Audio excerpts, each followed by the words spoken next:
Hello student, हमने last topic में prawn culture के बारे में पढ़े थे। उसमें हमने उसके फ्रेश वाटर स्पीसीज़ के कैसे प्रॉन कल्चर किया जाता है उसके बारे में देखे थे। उसमें हमने उसके seeds, nurseries, post larva, then its feeding, okay, then about its site selection, then pond fertility and then water. ठीक है, इसके बारे में देखे थे। Now we will see about the pond management. अभी हम देखेंगे पॉन्ड मैनेजमेंट के बारे में।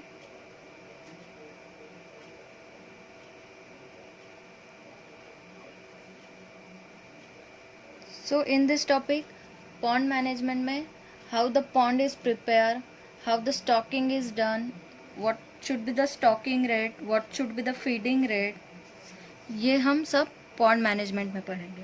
ठीक है, क्या क्या पढ़ेंगे हम इसमें पढ़ेंगे preparation of pond,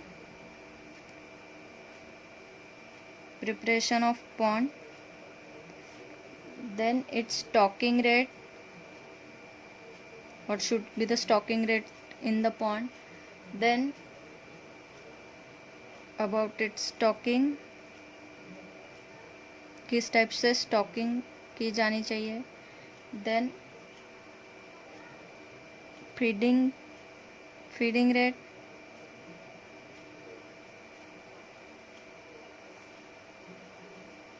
then feeds, उनको खाने में हम क्या क्या दे सकते हैं,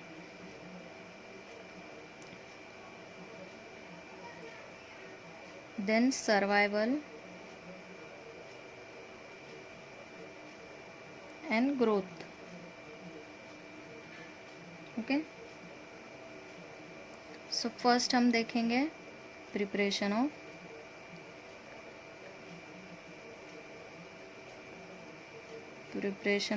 pond. So in this preparation of pond, the removal of predators, the cleaning of weeds, liming and fertilization is done. So the first measure should be taken that the pond are prepared in the same manner as it is done for the carp, involving steps like removal of predators,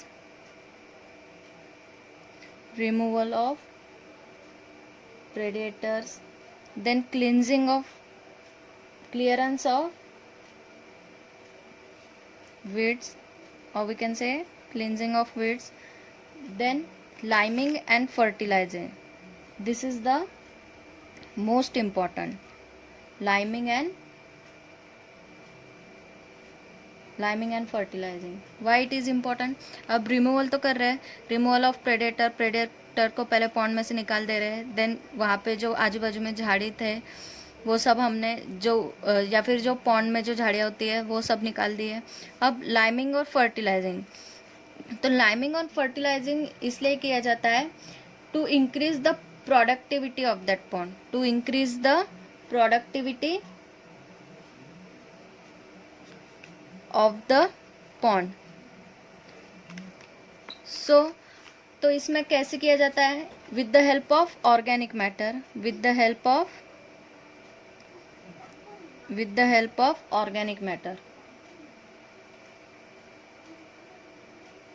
ठीक है, organic matter से जो liming और fertilising है वो की जाती है। सो इसके एग्जाम्पल है काउ डंग एंड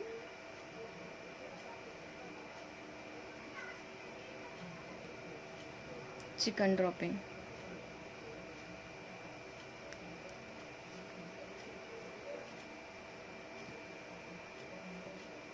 लाइमिंग और फर्टिलाइजिंग से क्या होता है? It increase the fertility,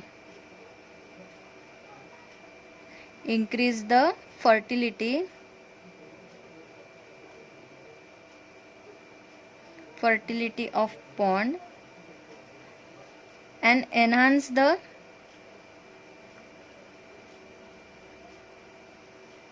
production of what? Of benefic organism, which is used as a primary natural food by prawns. So okay, preparation of pond में क्या क्या करेंगे? पहले तो removal of predator, then clearance of weed, then liming और fertilizing करेंगे. So liming और fertilising से क्या होता है, जो पॉन्ड की जो प्रोडक्टिविटी है वो इंक्रीज हो जाती है. अब इसके लिए हम क्या यूज़ कर रहे हैं? ऑर्गेनिक मैटर यूज़ कर रहे हैं. सो ऑर्गेनिक मैटर में क्या क्या है? Cow dung and chicken droppings. ठीक है, ये हम यूज़ कर रहे हैं एज अ ऑर्गेनिक मैटर. अब ये यूज़ करने से क्या होगा? It increases the fertility of a pond and enhance the production of Benedict organism. ठीक है, बेनेडिक ऑर्गेनिज्म और उसकी पॉन्ड की जो फर्टिलिटी है वो इंक्रीज हो जाएंगी. तो इससे क्या होगा? उनको नेचुरल फूड मिलेगा. किसको? प्रॉन्स को. Then next is the stocking. Now how the stocking is done? So first of all the liming and fertilization is done. First of all the liming and fertilization is done. Then after fertilization the seeds are stocked. The seeds are stocked. So normally 3 to 4 weeks post larvae are stocked in the pond, and care should be taken that before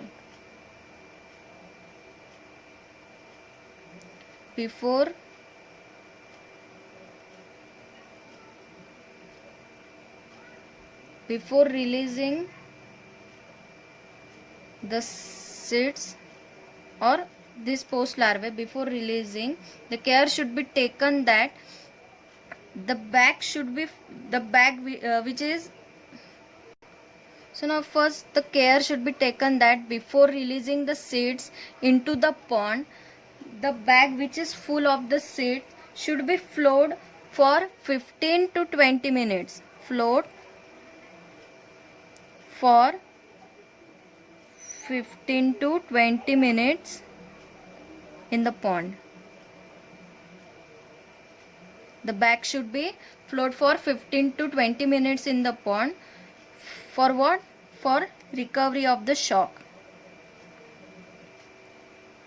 Recovery of the shock. So stocking करने से पहले सबसे पहले तो liming और fertilisation ये properly हुआ है कि नहीं ये देखेंगे. Then the seeds are stock. द 3 to 4 week post larvae seeds are stocked in the pond. Then before releasing the seed the care should be taken that जब कभी भी अगर सीड पॉन्ड में डालने से पहले ये देखेंगे, एक काम, before releasing the seeds into the pond the care should be taken that, हमको केयर करना पड़ेगा पहले किस बात की, कि जो बैग जिसमें सीड है उनको 15 to 20 मिनट्स के लिए पॉन्ड में पहले फ्लोट करेंगे, उसी के बाद उनको पॉन्ड में डालेंगे सीड्स को. तो ऐसा क्यों? क्योंकि हम उनको डायरेक्ट फ्रेश वाटर से कलेक्ट करके हम उनको पॉन्ड में डाल रहे हैं, डायरेक्ट ट्रांसफ़र कर रहे हैं. इसके वजह से ये शॉक से उसका फ्रेश वाटर का टेम्परेचर, पॉन्ड वाटर का टेम्परेचर ये दोनों भी डिफरेंट होगा. उसके वजह से हम लोग पहले क्या करेंगे, पहले जो बैग्स होती है जिसमें सीड्स होते हैं उसको हम 15 से 20 मिनट के लिए पहले पॉन्ड में फ्लोट करेंगे, उसी के बाद रिलीज़ करेंगे. So before releasing the seeds into the pond the temperature of water should be below 20 degree Celsius. Okay, below 20 degree Celsius. So optimum मतलब कितना, 22 to 24 डिग्री सेल्सियस इतना पॉन्ड का टेम्परेचर होना चाहिए. उसी के बाद जो बैग्स है उसमें से सीड हम पॉन्ड में ट्रांसफ़र करेंगे. Then next is the stocking rate.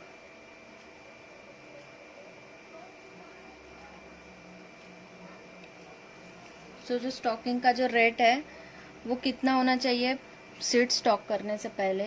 So the recommended rate of stalking is 7,000 to 10,000 okay पर हेक्टर्स.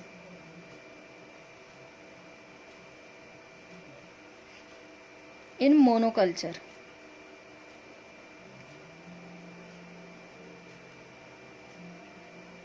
ठीक है। सो स्टॉकिंग रेट जो है वो कितना होना चाहिए, 7,000 to 10,000 पर हेक्टर्स होना चाहिए। लेकिन किस में, इन मोनोकल्चर में। अगर सिर्फ हम प्रॉन ही कल्चर कर रहे हैं, मोनोकल्चर यानी सिर्फ एक ही स्पीसीज का कल्चर करना है, सिर्फ अगर हम प्रॉन ही कल्चर कर रहे हैं तो हमारा स्टॉकिंग रेट कितना होगा, 7,000 से लेके 10,000 तक। बट फॉर द पॉलीकल्चर, अगर हम प्रॉन के साथ साथ और कोई स्पीसीज फिश, जैसे कि फिशेस और फिशेस भी उसके साथ अगर कल्चर कर रहे हैं, दैट इज द पॉलीकल्चर, तो उनके लिए 15,000 से लेके 25,000 पर हेक्टर सॉरी, इन पॉलीकल्चर। ठीक है। मोनोकल्चर जब कर रहे हैं तो 7,000 से लेके 10,000 पर हेक्टर्स हम क्वांटिटी यूज कर रहे हैं स्टॉकिंग रेट के लिए। एंड पॉलीकल्चर अगर कर रहे हैं तो 15,000 से लेके 25,000 तक यूज कर रहे हैं। So in India the polyculture is mainly done. Why it is done? Because the growth rate is more, growth rate is more in polyculture. Monoculture से ज़्यादा जो ग्रोथ रहते हैं पॉलीकल्चर में वो ज़्यादा है। इसके वजह से पॉलीकल्चर इंडिया में ज़्यादा प्रैक्टिस किया जाता है। So in India the polyculture with the carp is more prefer as it gives the better scope मिलता है। इसके वजह से पॉलीकल्चर ज़्यादा प्रेफर किया जाता है for the utilization and conversion of natural and supplementary food as thus works out more economically. So prawn के साथ साथ फिशेस का भी कल्चर हो जाएगा, तो उसके वजह से पॉलीकल्चर ज़्यादा प्रैक्टिस किया जाता है। Then which fishes are culture with this prawn? The fishes, the carp, mainly the carp are culture like silver carp, then grass carp, then fishes like katla, rohu are also culture with the prawn.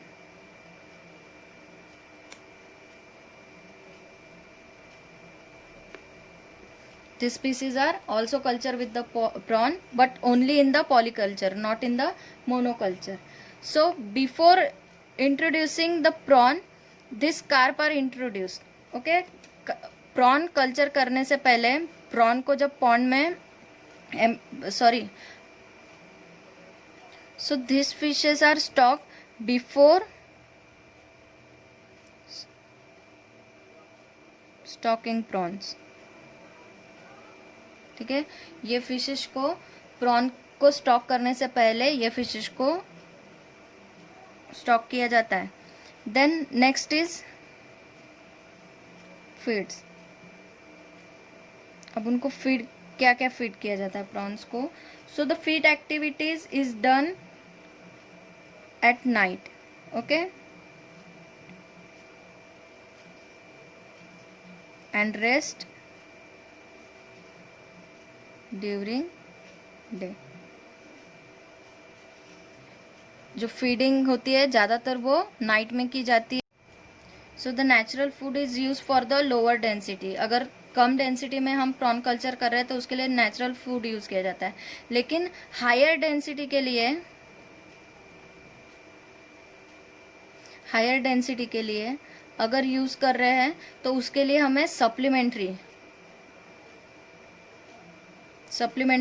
Food use करना पड़ेगा, क्योंकि natural food उतना available नहीं होता जितना कि हम supplementary खरीद के ला सकते हैं। उसके वजह से सप्लीमेंट्री फूड भी यूज किया जाता है अगर हम हायर डेंसिटी में, अगर प्रॉन का रेट स्टॉक कर रहे हैं तब हायर डेंसिटी यूज किया जाता है। सो कौन से फीड्स नेचुरली यूज किए जाते हैं? Like broken rice,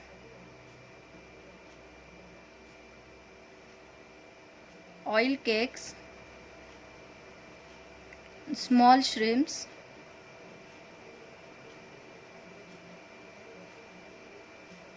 and etcetera. ठीक है, ब्रोकन राइस, ऑयल केक्स और small shrimp as a feed use करते हैं। then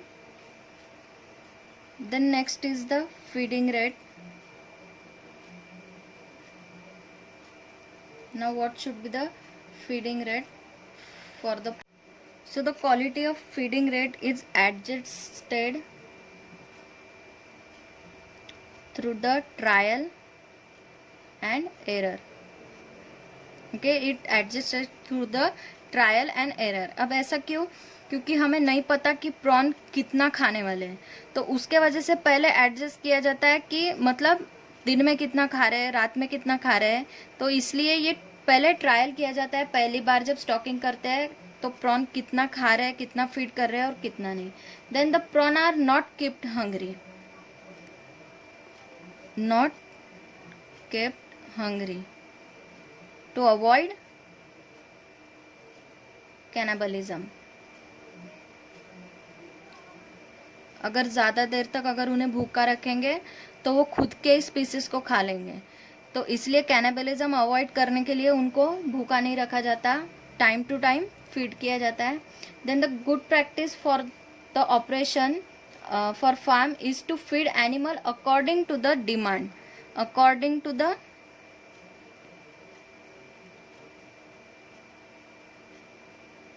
demand.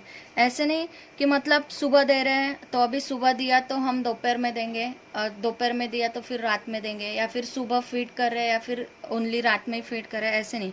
According to the demand, जब जब उन्हें ज़रूरत पड़े, जब जब लगता है कि वो भूखे हैं तब तब उन्हें फीड किया जाता है। तो उसके वजह से क्या होगा कि वो भूखे नहीं रहेंगे और कैनिबलिज्म जो है वो कम होगा। इसके वजह से according to the demand they are feed. Then the feed are placed in the plastic tray. The feed are placed in plastic trays. Okay, feed are placed in the plastic trays at the several point along the marginal shallow area. जहाँ जहाँ पे shallow area है वहाँ पे plastic tray में जो food है वो रखा जाता है प्रॉन्स के खाने के लिए। सो इन मोनोकल्चर, अगर मोनोकल्चर कर रहे हैं तो फीडिंग जो रेशियो होता है वो 1:7 और 1:9, ओके, 1:7 और 1:9 होता है। एंड इन पॉलीकल्चर में जो रेशियो है वो 1:2 टू 1 और 1:3, 1:2 और 1:3 इतना रेशियो होता है। Now next is growth and survival. So growth and survival ये किस पे डिपेंड रहेगा? उनके फूड पे, कि हम बराबर से उनको फूड दे रहे हैं या नहीं, स्टॉकिंग डेंसिटी पे,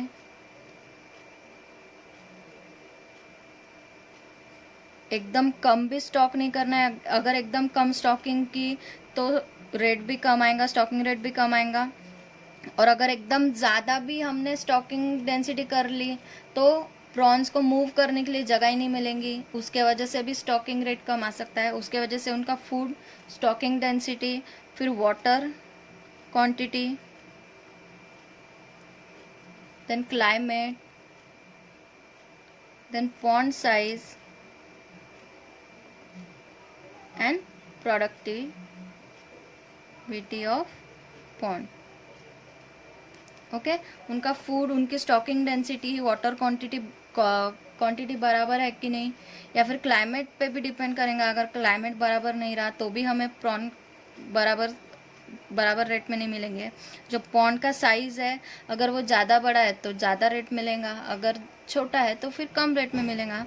and then productivity that is liming and manuring, ये बराबर से हुआ है या नहीं, ये भी डिपेंड करता है growth and survival. So all the prawn do not grow at the same rate. एकदम सेम रेट के भी प्रॉन हमें एक साथ नहीं मिल सकते कि एक ही साइज़ के मिल रहे तो सभी प्रॉन एक साइज़ के मिलेंगे। So the harvesting should be done periodically. Harvesting should be done periodically. अब सेम साइज के एक साथ नहीं मिलेंगे, जो बड़े बड़े हो गए उनको पहले हार्वेस्ट करके पहले हमने मार्केट में भेज दिया, जो छोटे साइज के थे उन्हें फिर से पॉन्ड में रख दिया ताकि वो आगे ग्रो कर सके। So the periodic harvesting should be done. जैसे जैसे बड़े होते गए, बड़े बड़े हमने निकालते गए, मार्केट में भेजते गए, जो छोटे वाले थे वो फिर से वापस पॉन्ड में डाल दिए ताकि वो आगे बड़े हो सके। So the normally production level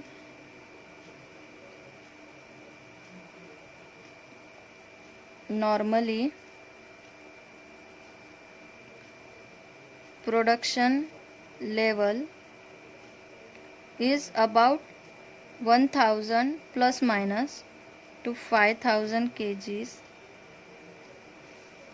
per hectares is achieved in 6 to 8 months for monoculture, and for the polyculture it is of 500 plus minus to 10,000 kgs per hectare for polyculture. So normally production level for monoculture is 10,000 plus minus to 50 kg per hectares in 6 to 8 months, and 50 to 1000 kgs per hectares in polyculture. Okay, kg per hectares in polyculture. Then harvesting.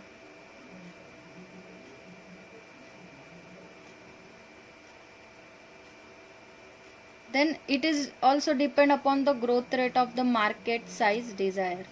Okay, जितना market में demand है, जितने size की, उतने size के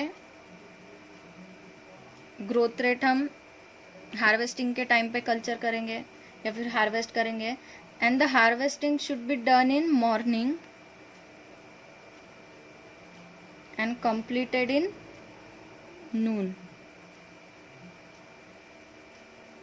नून तक complete होना चाहिए, शाम तक।